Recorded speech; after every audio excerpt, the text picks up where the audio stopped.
Salam damai sejahtera bagi kita semua. Kita tiba pada pelajaran 13 dengan judul Kemenangan Kasih Allah.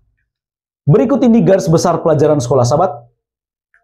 Ada beberapa peristiwa yang ingin disampaikan lewat pelajaran sekolah Sabat ini yang akan terjadi di dunia ini. Menjelang kedatangan Yesus dan juga menjelang akan dunia baru yang akan kita tempati. Yang pertama adalah pintu kasihan tertutup. Alkitab berbicara akan ada satu waktu di mana pintu kasihan itu tertutup. Apa maksudnya? Tidak ada lagi kesempatan untuk bertobat. Di dalam Wahyu pasal 22 ayat 11, barang siapa yang berbuat jahat, biarlah ia terus berbuat jahat. Yang cemar, biarlah terus dia cemar. Yang benar, biarlah dia terus berbuat kebenaran. Dan yang kudus, biarlah ia terus menguduskan dirinya. Maka sebelum pintu kasihan tertutup itu terjadi, kita harus mengambil keputusan untuk mengikut Tuhan dan menjadi setia kepada Tuhan. Kapan itu akan ditutup? Kita tidak mengerti. Alkitab tidak memberitahu secara spesifik kapan penutupan pintu kasihan. Oleh sebab itu kita harus bersiap setiap saat untuk setia dan menurut Tuhan. Kemudian yang akan terjadi berikutnya adalah setelah pintu kasihan itu ditutup, maka akan terjadi kesesakan besar. Daniel 12. Kemudian kitab Yesaya menyebutnya sebagai kesesakan atau kesusahan Yakub. Kemudian kitab Wahyu pasal 16 menyebutnya sebagai 7 malapetaka. Kesesakan besar, kesusahan Yakub dan 7 malapetaka ini seperti yang terjadi di Mesir, yaitu 10 tulah. Pada waktu itu terjadi, umat-umat Tuhan yang setia akan terlindungi.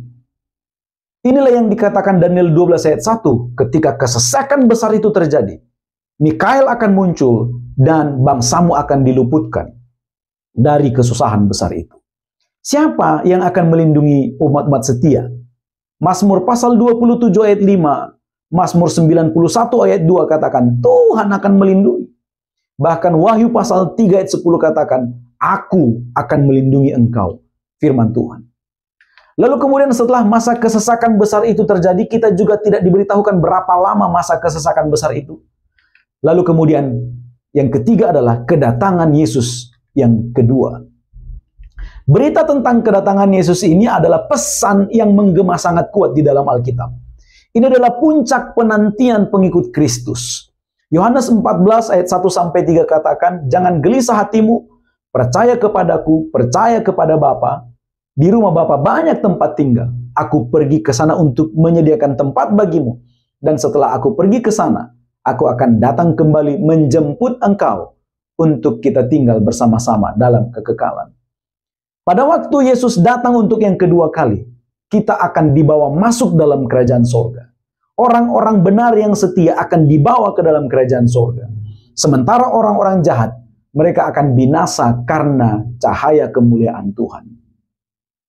Lalu kemudian setelah kedatangan Yesus yang kedua kali adalah masa milenium atau 1000 tahun. Ada dua pemandangan yang perlu kita perhatikan pada masa 1000 tahun ini. Yang pertama adalah pemandangan di sorga.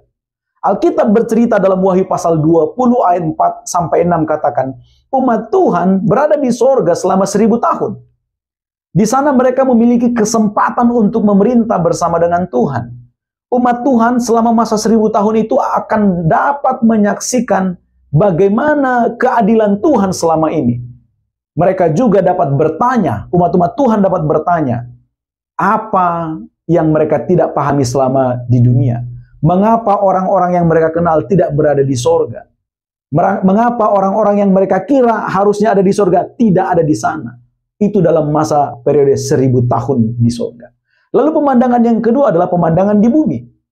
Alkitab juga mengatakan di dalam Wahyu pasal 20 ayat 1-3, bumi dalam keadaan kosong. Karena orang benar sudah di sorga, orang jahat binasa karena kemuliaan Tuhan.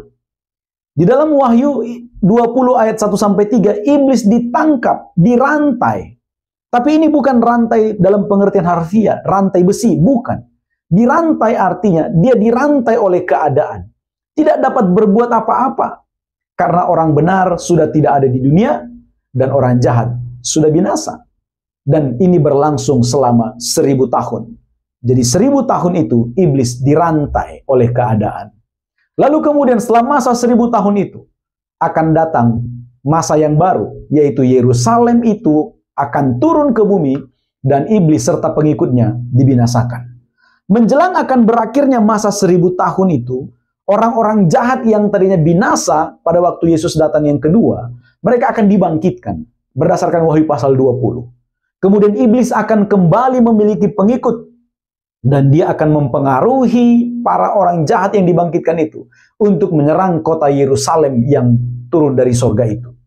Pada saat itulah api akan turun dari langit, menghanguskan mereka, membinasakan mereka berdasarkan Wahyu 20 ayat 9 dan 10. Dan itu adalah kebinasaan yang kekal. Tidak akan ada lagi kebangkitan bagi mereka. Iblis dan orang jahat akan dibinasakan dengan kebinasaan yang kekal. Lalu umat Tuhan akan tinggal bersama dengan Tuhan dalam kekekalan. Inilah yang ingin disampaikan pelajaran sekolah sahabat kita. Bahkan Alkitab bercerita bahwa Tuhan ingin senantiasa dapat bersama-sama dengan manusia yang dikasihinya. Berdasarkan kitab Kejadian sampai kitab Wahyu, pesan itu selalu muncul. Di dalam kitab Kejadian, Tuhan menciptakan manusia dan tinggal bersama-sama dengan mereka. Dalam kitab Keluaran, walaupun sudah dalam keadaan berdosa, Tuhan tetap ingin tinggal bersama dengan umat-umatnya. Keluaran 25 ayat 8, pada waktu Tuhan menyuruh Musa untuk membangun kemah suci baginya, agar ada tempat untuk Tuhan di antara bangsa itu. Tuhan ingin berkemah dengan mereka. Lalu kemudian, kitab Daniel, pesannya sama, Daniel 12 ayat 1. Pada waktu kesusahan besar itu, Tuhan akan mendampingi umat-umatnya dan mereka akan terluput dari masa kesusahan. Demikian juga kitab Matius, Matius 1 ayat 23. Tuhan menjadi manusia untuk dapat tinggal di antara umatnya. Dan menamai dia katanya pada waktu Yesus lahir, Immanuel, artinya Tuhan beserta kita. Dan bahkan sampai kitab Wahyu, Wahyu pasal 21 ayat 3 sampai 4.